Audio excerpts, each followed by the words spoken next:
El fútbol, ese club de caballeros con olor a perfume francés y euros mal repartidos, siempre creyó que la historia se escribía solo en dos idiomas, europeo o sudamericano. Durante décadas, el guión estuvo prolijo, sin sorpresas, sin intrusos. Los mismos de siempre, sentados a la misma mesa, repartiéndose los trofeos como si fueran herencia familiar. Pero en diciembre de 2010, el mundo no vio venir el camión de frente. En el medio de la opulencia de los Emiratos Árabes, un equipo con nombre de superhéroe y barra los tapones estaba por romper el tablero. Un equipo que nadie esperaba, un equipo al que nadie le había mandado la invitación. Lo que quedó grabado en la retina del planeta no fue solo un resultado, fue un tipo. Un arquero con colitas en el pelo, Robert Muteba Kidiaba, festejando sentado, rebotando con el culo por toda el área chica. El baile del burro era el grito de guerra de los que nadie invitó a la fiesta. Era el África diciéndole al mundo, acá estamos y no vinimos a pedir permiso. ¿Cómo llegaron estos pibes ahí? ¿Cómo un equipo fundado por monjes en el corazón más profundo de África terminó humillando a los campeones de América y plantándole cara a los campeones de Europa? Hoy en Red Caída nos metemos en la selva, en la guita de la minería y en la mística de un club que se cansó de ser invitado de piedra. Esta es la historia de la epopeya del TP Mazembe, el todopoderoso de la selva. Todo arranca en 1939, en Elizabethville, cuando el Congo todavía sentía el yugo de la bota belga. Ahí, los monjes benedictinos del Instituto Saint Boniface se dieron cuenta de que a los pies de los Boy Scouts no les alcanzaba con hacer nudos y prender fogatas.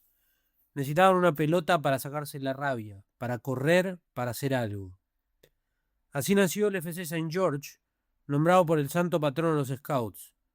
El equipo se mandó directo a la primera división de la federación local. Y ojo, que los pibes no eran ningunos muertos, salieron terceros en su primera temporada. Para un club recién nacido en una ciudad colonial, esto era una declaración de guerra. Para 1944, los Scouts se abrieron paso, y el club pasó a llamarse Saint Paul FC.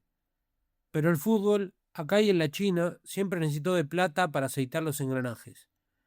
Los monjes soltaron el mando y apareció el primer mecenas, la marca de neumáticos Engelbert. El equipo pasó a llamarse FC Engelbert. ¿Y saben qué pasó? En su primera temporada con el nuevo nombre salieron campeones invictos. Ahí fue cuando los dirigentes se miraron entre ellos y dijeron, Engelbert nos queda chico. Querían que el nombre metiera miedo antes de pisar la cancha. Le clavaron el Tout Puissant, todopoderoso, una declaración de principios. En esta tierra ellos eran los dueños de la verdad. Tras la independencia del Congo en 1960, el club se reestructuró y se transformó en una planadora. Para 1966, el Mazembe ya no jugaba al fútbol, iba a la guerra. Ese año metieron un triplete que todavía es leyenda. Campeonato Nacional, Copa del Congo y Copa Katanga. 3 títulos en un año, campeones invictos. Ese dominio absoluto cimentó el apodo que recorre el continente. Eran los Reyes de África. Ganaron la Copa de Campeones en el 67 contra la Sante Kotoko y repitieron en el 68 contra el Etoile Filanté de Togo, clavándoles un 5-0 en la ida. Bicampeones de África. 4 finales continentales consecutivas entre el 67 y el 70. Nadie había hecho eso antes, nadie lo repetiría por mucho tiempo. Aparecieron los primeros próceres, el delantero Pierre Calalá, con ese olfato de gol que ponía de pie a Lubumbashi, el arquero Robert Casadi, que le daba al arco la solidez de un búnker. Ellos le dieron al club ese aura de invencibilidad que no se construye con plata, sino con historia. Pero después de tocar el cielo, vino el abismo. Casi 30 años de silencio, de vacas flacas, de un todopoderoso que parecía haber perdido los poderes. El gigante dormía una siesta que parecía no tener fin, hasta que apareció un tipo con los bolsillos llenos de diamantes y una visión que rozaba lo demencial. En 1997 el club estaba en la lona. Fue ahí cuando apareció Moise Katumbi Chapwe.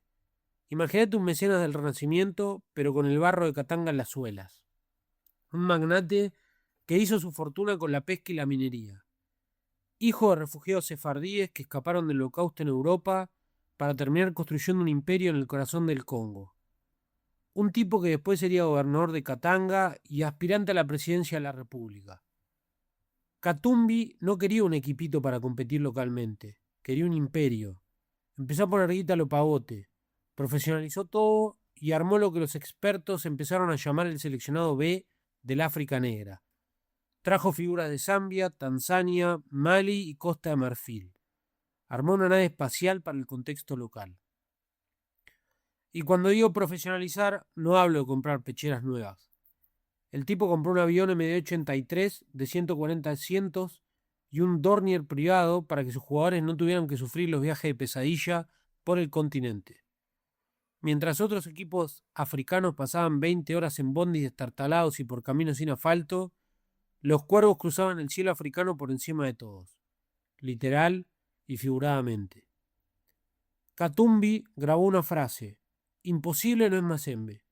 No era una frase de Instagram, era una orden. El objetivo era romper la hegemonía de los equipos del norte, los egipcios del Al-Ahly y los tunecinos que se creían los dueños de la pelota africana.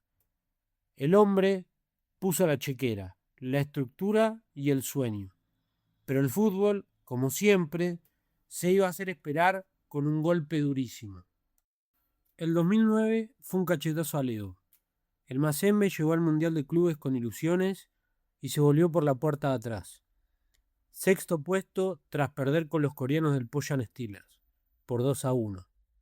El proyecto de Katumbi parecía pura espuma. Y para colmo se vino la noche.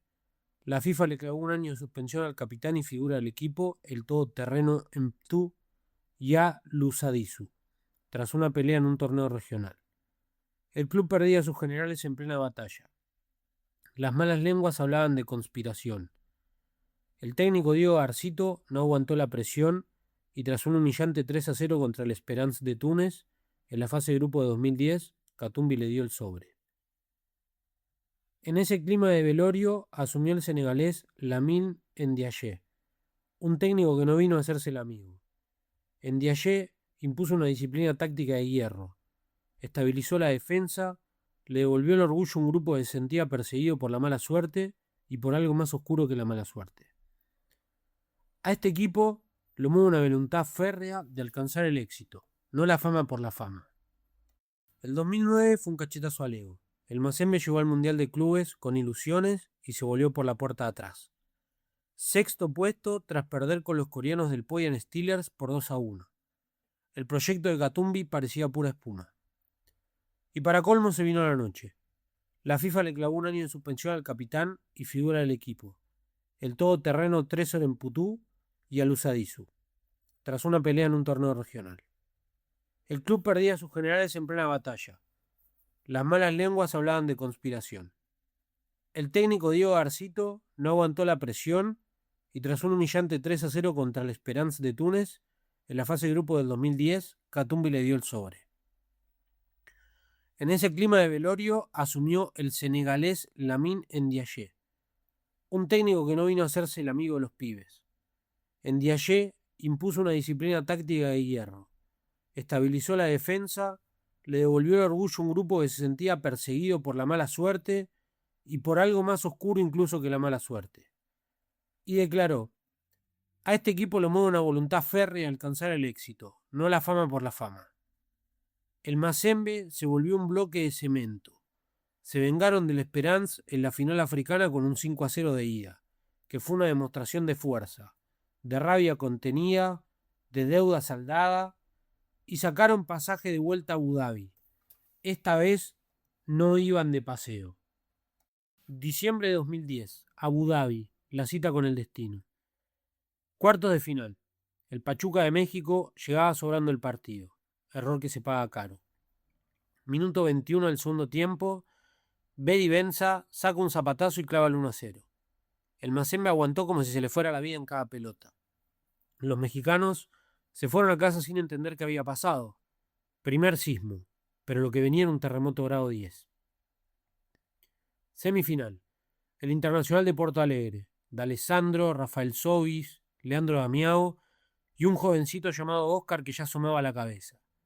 Los brasileños coparon el estadio creyendo que era un trámite. Un paso obligado antes de jugar la final con el Inter de Milán. No sabían que estaban por entrar a la historia, pero por la puerta equivocada. Minuto 53. Alan Kalushituka la baja de cabeza para Patuca Bangú, que la clava al segundo palo. 1-0. Kidiabá empieza a saltar de nalgas en el área. El estadio entra en shock. El Internacional se desespera.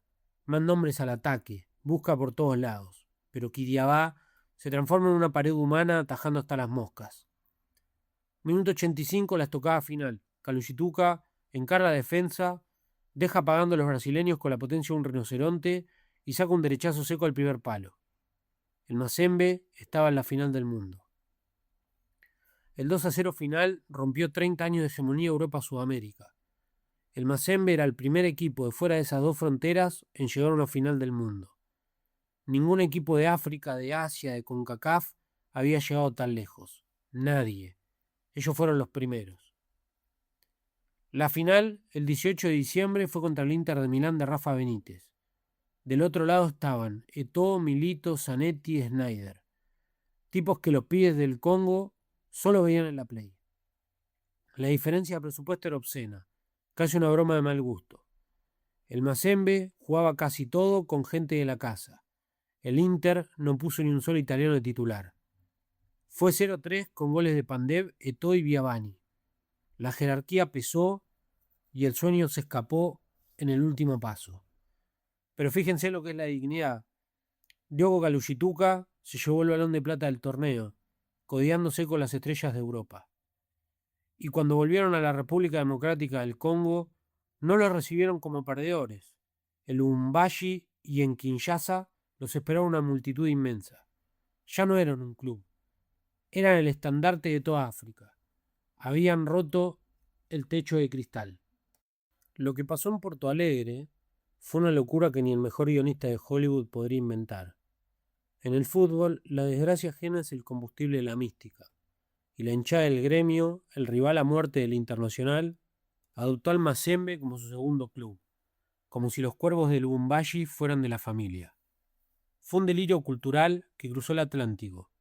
Lanzaron dos cervezas artesanales que se vendieron como agua, la Mazembier y la Kidiabá, con la cara del arquero bailando en la etiqueta. Pero la cosa se volvió eterna en el asfalto. El viaducto Abias do Nacimiento en Porto Alegre tiene una estructura que forma una M gigante. Para el mundo es arquitectura, para los hinchas del gremio es el viaducto Mazembe, un monumento eterno a la derrota de su vecino. Y el fútbol unió al Congo con Brasil para siempre, a través de la gastada, el folclore y el cemento. Pero el Mazembe no es solo guita de minería y aviones privados. Katumbi entendió que la gloria es un rato, pero el legado es para siempre. Construyó la Katumbi Football Academy en un predio de 500 hectáreas. El objetivo es ambicioso, casi utópico, recongolizar el fútbol. Miran al Arsenal y al Barcelona como espejos, pero con los pies en la tierra de Katanga. No solo forman jugadores, forman hombres. En un país devastado por décadas de conflicto armado, de pobreza estructural, de líderes que prometieron todo y dieron nada, el club se convirtió en algo más que un club. Incluso leyendas como Kidiabá y el defensor Jan Kazuzula se metieron en política con el Partido Nacional para la Democracia y el Desarrollo. Buscan que ese orgullo que el pueblo siente por los cuervos se convierta en paz y en trabajo para la nación. El Mazembe ya no es solo 11 tipos con una camiseta. Es el motor de esperanza de todo un país que lleva demasiado tiempo sufriendo. El TP Mazembe demostró que el nombre no es solo un cartel en la puerta. Son todopoderosos porque se animaron a soñar cuando el mundo les decía que no tenían permiso para sentarse a la mesa de los grandes. Porque se plantaron en el medio del desierto árabe, con la tierra roja de Katanga todavía en los tapones, y le dijeron al fútbol mundial: acá estamos, existimos y jugamos mejor que ustedes. Son el orgullo de África Negra, los que rompieron el molde a fuerza de barro, mística y una voluntad que no se compra con chequera. Los que le enseñaron al fútbol que hay un tercer idioma, uno que no se habla en Milán ni en San Pablo, uno que se habla desde Lubumbashi, que suena a percusión pesada, que huele a tierra colorada y a río profundo, y que no necesita subtítulos para que el mundo lo entienda. Piensen en Quillabá bailando solo en el área, con los brasileños mirando el suelo. Piensen en Katumbi en su jet privado, cruzando el cielo africano con un sueño que cualquier otro hubiera abandonado después del 2009. Piensen incluso en los monjes del Instituto Saint Boniface en 1939, dándole una pelota a unos pibes de scouts sin imaginar que estaban fundando una leyenda. Hay clubes que ganan títulos y hay clubes que cambian la historia. El Mazembe es de los segundos. Los que no necesitaron ganar el Mundial de Clubes para que el mundo los recuerde. Les alcanzó con llegar, con romper la puerta. Los cuervos siguen volando alto, custodiando la selva y recordándonos que a veces la fe de un monje benedictino y la billetera de un magnate pueden crear algo que ningún libreto tenía previsto. Porque a veces no hace falta ganar el mundo, alcanza con sacudirlo.